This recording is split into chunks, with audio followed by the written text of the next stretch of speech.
우리 26장 47절부터 68절, 마태복음 26장 47절부터 68절까지의 말씀입니다. 말씀이 좀 길죠?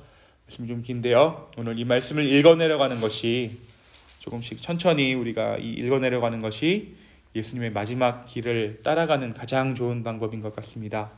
우리 함께 교독하면서 오늘 본문을 읽어보도록 하겠습니다. 제가 47절부터 먼저 읽겠습니다.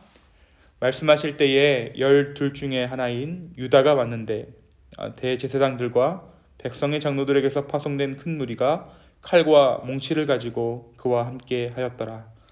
예수를 파는 자가 그들에게 군호를 짜 이르되 내가 입맞추는 자가 그이니 그를 잡으라 한지라. 곧 예수께 나와 랍비여 안녕하시옵니까 하고 입을 맞추니 예수께서 이르시되 친구여 너가 무엇을 하려고 왔는지 행하라 하신대. 이에 그들이 나와 예수께 손을 대어 잡는지라. 예수와 함께 있던 자 중에 하나가 손을 펴 칼을 빼어 대제사장의 종을 쳐 그 귀를 떨어뜨리니 이에 예수께서 이르시되 내 칼을 도로 칼집에 꽂으라. 칼을 가지는 자는 다 칼로 망하느니라. 너는 내가 내 아버지께 구하여 지금 12군단 더 되는 천사를 보내시게 할 수 없는 줄로 하느냐? 내가 만일 그렇게 하면 이런 일이 없으리라. 한등이 어떻게 이루어지겠느냐 하시더라. 그때에 예수께서 무리에게 말씀하시되 너희가 강도를 잡는 것 같이 칼과 몽치를 가지고 나를 잡으러 나왔느냐? 내가 날마다 성전에 앉아 가르쳤을 때 너희가 나를 잡지 아니하였도다. 그러나 이렇게 된 것은 다 선지자들의 글을 이루려 함이라 하시더라. 이에 제자들이 다 예수를 버리고 도망하니라. 예수를 잡은 자들이 그를 끌고 대제사장 가야바에게로 가니 거기 서기관과 장로들이 모여 있더라. 베드로가 멀찍이 예수를 따라 대제사장의 집 뜰에까지 가서 그 결말을 보려고 안에 들어가 하인들과 함께 앉아 있더라. 대제사장들과 온 공회가 예수를 죽이려고 그를 칠 거짓 증거를 찾음에 거짓 증인이 많이 왔으나 얻지 못하더라. 후에 두 사람이 와서 이르되 이 사람의 말이 내가 하나님의 성전을 헐고 사흘 동안에 지을 수 있다 하더라 하니 대제사장이 일어서서 예수께 이르되 아무 대답도 없느냐? 이 사람들이 너를 치는 증거가 어떠하냐 하되 예수께서 침묵하시거늘 대제사장이 이르되 내가 너로 살아계신 하나님께 맹세하게 하노니 너가 하나님의 아들 그리스도인지 우리에게 말하라. 예수께서 이르시되 내가 말하였느니라. 그러나 내가 너희에게 이르노니 이후에 인자가 권능의 우편에 앉아 있는 것과 하늘 구름을 타고 오는 것을 너희가 보리라 하시니 이에 대제사장이 자기 옷을 찢으며 이르되 그가 신성모독하는 말을 하였으니 어찌 더 증인을 요구하리요. 보라 너희가 지금 이 신성모독하는 말을 들었도다. 너희 생각은 어떠하냐? 대답하여 이르되 그는 사형에 해당하니라 하고 이에 예수의 얼굴에 침 뱉으며 주먹으로 치고 어떤 사람은 손바닥으로 때리며 이르되 그리스도야 우리에게 선지자 노릇을 하라. 너를 친 자가 누구냐 하더라. 아멘. 우리가 이제 어제 말씀에서 예수님의 겟세마네 기도를 함께 묵상했습니다. 예수님께서 먼저 그 기도 가운데 자신의 운명을 받아들이시고 십자가를 지셨죠. 오늘 말씀에 보면 55절과 56절 말씀 보면 너희가 강도를 잡는 것 같이 칼과 몽치를 가지고 나를 잡으러 나왔느냐? 내가 매일 성전에서 너희를 가르치지 않았느냐? 그러나 이렇게 된 것은 다 선지자들의 글을 이루려 합니다. 이 말씀의 성취 가운데 예수 그리스도가 함께 하신다. 지금 이 모든 것을 하나님의 말씀의 성취로 예수님께서 바라보고 계신 것입니다. 인류의 모든 죄를 대속하는 그 길을 예수님께서 기꺼이 걸어가기로 하신 것입니다. 예수님은 기도를 마치신 후에 돌아오셔서 제자들에게 말씀하십니다. 때가 가까이 왔으니 인자가 죄인의 손에 팔리느니라. 일어나라 함께 가자. 보라 나를 파는 자가 가까이 왔느니라. 바로 그때 누가 예수님 앞에 서 있습니까? 말씀은 예수님의 제자인 가룟 유다와 칼과 몽치를 든 큰 무리가 함께 서 있었다라고 말합니다. 그때 예수님과 함께 있던 자들 중 하나가 칼을 빼어서 대제사장의 종의 귀를 치죠. 다른 성경은 이 제자가 누구라고 이야기합니까? 베드로예요. 베드로가 대제사장의 종의 귀를 쳐서 귀를 떨어뜨립니다. 그런데 예수님은 말씀하시기를 칼을 가지는 자는 칼로 망한다. 그러면서 지금이라도 내가 아버지께 요구하면 12군단이 넘는 천사를 보내 이곳 가운데 할 수 있지만, 그들을 다 없애게 할 수 있지만, 그렇게 하지 않는 것은 이 일이, 지금 진행되고 있는 이 일이, 내가 지금 잡혀가는 이 일이 하나님의 뜻이라는 것을, 아버지의 뜻이라는 것을 다시 한번 베드로에게 말씀해 주십니다. 이미 겟세마네 동산에서의 기도를 통해 예수님은 아버지의 뜻을, 하나님 아버지의 뜻을 받아들이셨기에 하나님의 뜻을 알지 못하고 칼을 들어 응징하는 베드로에게 말씀으로 가르쳐 주신 것입니다. 이제 예수님은 자신의 제자 가룟 유다에게 팔려서 공회 앞에 서게 됩니다. 로마 정부의 재판에 앞서서, 로마의 재판정에 서기에 앞서 먼저 유대교 지도자들에게 재판을 받기 위함이었습니다. 사실 오늘 말씀을 보면 알지만 말은 재판이지만 유대인들에게 수모를 당하셔야 하기에, 다른 말로는 버림을 당해야 하기에, 유대인들에게 먼저 수모를 당하고 버림을 당해야 했기에 예수님은 그들의 공회 앞에 서십니다. 날조된 재판이었지만 그들은 나름 치밀하게 모든 상황을 준비했습니다. 증거를 확보하고 거짓 증인들을 세우고 의견 결정에 부족하지 않을 재판원들을 소집합니다. 그리고 하나님의 아들이라 주장하며 사역했다는 죄의 내용을 자백하라는 대제사장의 말에 예수님이 이미 너가 말했다. 내가 그리스도라라고 고백하십니다. 대제사장은 분노하면서 자기 옷을 찢으며 신성 모독이라 예수를 고발합니다. 이내 배심원들에게, 그곳에 모인 사람들에게 예수의 죄에 대한 동의를 구한 후에 예수님의 얼굴에 침을 뱉으며 주먹으로 치고 손바닥으로 때렸습니다. 이것은 아직 로마의 재판이 남아있는 상황 가운데 일어난 일로 그들의 잘못된 종교적인 충정과 그간 예수에게 빼앗겼던 종교적 권위에 안갚음하려는 사적인 응징이었습니다. 이것이 공회에 서신 예수님의 모습입니다. 예수님이 공회에서 매맞고 수모를 당하셨습니다. 여러분, 오늘 말씀 가운데 많은 묵상의 포인트들이 있겠죠. 근데 저는 오늘 말씀 가운데 두 사람이 제 눈에 좀 들어왔습니다. 저의 묵상은 이렇습니다. 만약에 베드로가 겟세마네에서 함께 예수님과 기도했더라면 대제사장의 종의 귀를 잘랐을까 하는 것이 제 생각 가운데 이렇게 드는 마음이었어요. 다른 본문에서 이 종의 이름은 말고였고 예수님은 창조주의 능력으로 귀를 다시 붙여주시는 것으로 상황을 수습합니다.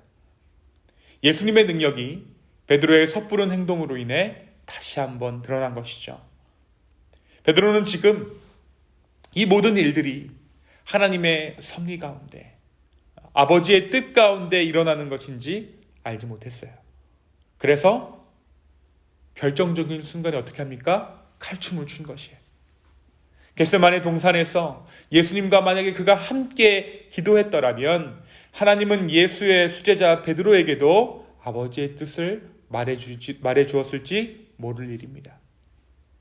사랑하는 여러분, 하나님의 뜻을 알지 못하면 사람은 자기 뜻대로 행하다가 몸도 상하고 마음도 상합니다.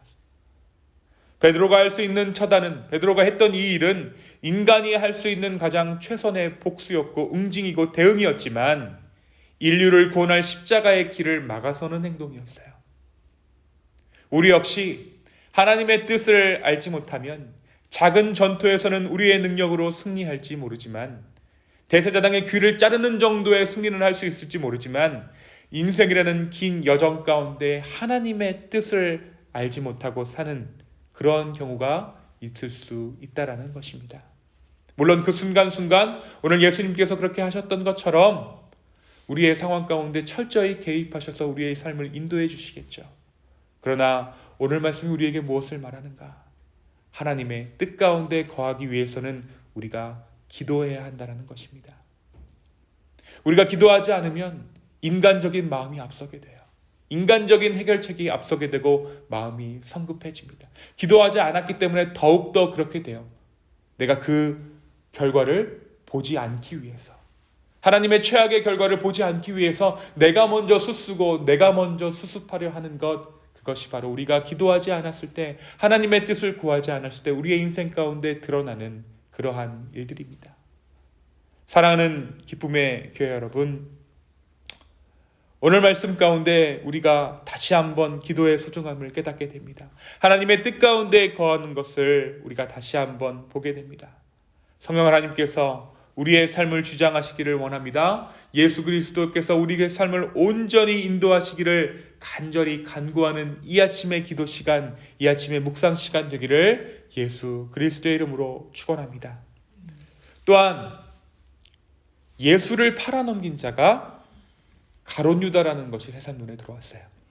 오늘 두 사람이 눈에 들어왔는데 베드로와 가룟 유다 둘 모두 예수님의 제자입니다. 그게 보니까 뭐냐면 수제자라고 불리웠던 베드로도 별 볼 일이 없는 것이고, 예수님을 팔아넘긴 가룟 유다 역시 별 볼 일이 없었던 것이에요. 그러니까 예수님의 어떻게 보면 그 공생의 3년 동안에 공들였던 제자들을 향한 그 사역이 그냥 수포로 다 돌아가 버린 것이죠. 그는 분명 예수님의 제자였어요. 예수를 따랐고 예수님을 알았던 자였습니다. 3년간 동고동락했던 자입니다. 그런 그가 예수님을 팔았습니다. 오늘날도 그렇습니다. 예수님을 모르는 사람들이 예수님을 버리거나 예수님을 파는 것이 아니에요. 예수를 아는 자들 중에 예수를 팔아넘기는 자가 있다는 것입니다. 결정적인 오늘 이 증언을 한 자가 있죠. 예수님께서 오늘 이 고난을 받는데 결정적으로 증언을 한 사람이 누구냐면 61절에 보면 이르되 이 사람의 말이 내가 하나님의 성전을 헐고 사흘 동안에 지을 수 있다 하더라 하니, 이 말 지금 언제 한 건가요? 예수님께서 제자들과 함께 하실 때 성전을 바라보면서 예수님께서 하신 말씀이에요. 그러니까 이 말씀을 들은 증인도 어떻게 보면 제자만큼이나 가까운 곳에 있었던 사람이었던 것이죠. 예수님을 알았던 사람입니다. 근데 그런 그의 증언으로 인해 예수님께서 지금 십자가를 지게 되신 것이죠. 예수님을 모르는 자들이 예수님을 버리거나 파는 것이 아닙니다. 예수를 아는 자들 중에 예수를 팔아넘기는 자가 있다는 것입니다. 예수님은 그의 제자 가룟 유다 손에 팔려 당대 최고의 종교 지도자들에게 구타를 당하고 수모를 당합니다. 사랑하는 여러분, 기도하지 않아서 하나님의 커다란 뜻을 깨닫지 못하는 제자, 은 30냥의 눈이 어두워 예수 그리스도를 팔아넘긴 예수님의 제자, 어떻게 보면 이 베드로와 가룟 유다 이 둘의 모습이 오늘 말씀이 그리고 있는 예수님의 마지막 발걸음 가운데 보이지 않으십니까? 오늘 말씀에 보니까 예수님 이 제자 베드로가 대제사장의 뜰 가운데 이렇게 들어가잖아요. 왜 들어가냐면 베드로 마음 가운데 끝까지 예수님이 어떻게 되고 있는지를 한번 자기 눈으로 확인하고 싶은 마음이 있는 거예요. 뭐라고 얘기하냐면 그 일의 결말을 보고자 베드로가 대제사장의 뜰로 숨어 들어갔다라고 오늘 말씀 가운데 기록하고 있습니다. 이것은 믿음이 아니었어요. 베드로가 이렇게 확인하고자 한 것은, 그 결말을 보고자 한 것은 그 가운데 믿음이 있어서 본 것이 아니라 그의 마음 가운데 과연 이 예수님이 어떻게 되는가 한번 두고 보자. 내가 따랐던 이자가 메시아가 맞는가 하는 마음이, 확인하고자 하는 마음이 이 베드로 가운데 있었다는 것이죠. 과연 우리는 예수님을 신실하게 붙잡고 있습니까? 어찌 우리가 그들과 같지 않다고 말할 수 있겠습니까? 바로 우리의 죄악 때문에, 이러한 죄악 때문에 예수님은 십자가를 지셨습니다. 이제 예수님께서 보내신 성령으로 인해 우리는 깨어 기도하며 예수를 팔아넘기는 것이 아닌 끝까지 주를 섬기는 제자로 부름을 받았습니다. 이 아침 이렇게 부족하고 연약한 우리를 제자로 다시 불러주신 그 은혜에 감사하는 아침 되기를 소망합니다. 기도도 주님 뜻대로, 우리의 인생도 우리의 삶도 주의 뜻대로 한 걸음 한 걸음 인도함 받는 이 아침 기도의 시간, 묵상의 시간 되기를 다시 한번 예수님의 이름으로 축원합니다. 이 시간 함께 기도하시겠습니다. 주님, 우리가 베드로와 같고 우리가 가룟 유다와도 같습니다. 그러나 신실하신 분이 주님이시기에 오늘 우리가 기도하러 왔습니다. 성령님께서 우리를 주관하셨기에 연약함에도 불구하고 우리가 기도의 자리 가운데 나아갑니다. 성령 하나님, 우리의 기도 가운데 함께하여 주시고 오늘 우리의 기도 가운데 예수 그리스도의 모습이 보일 수 있도록 우리 가운데 함께하여 주십시오. 예수님의 마지막 걸으신 그 발걸음을 함께 따라 걸어가는 그러한 기도의 시간 될 수 있기를 원합니다. 주여, 우리 가운데 함께하여 주시옵소서. 우리의 마음이 조금 더 겸손하여지고 우리의 겸손해진 우리의 마음이 조금 더 주님을 바라고 희망하며 소망하는 그러한 우리 모두 될 수 있도록 우리를 축복하여 주시옵소서. 감사합니다. 이 모든 말씀 살아계신 예수님의 이름으로 기도하였습니다. 아멘.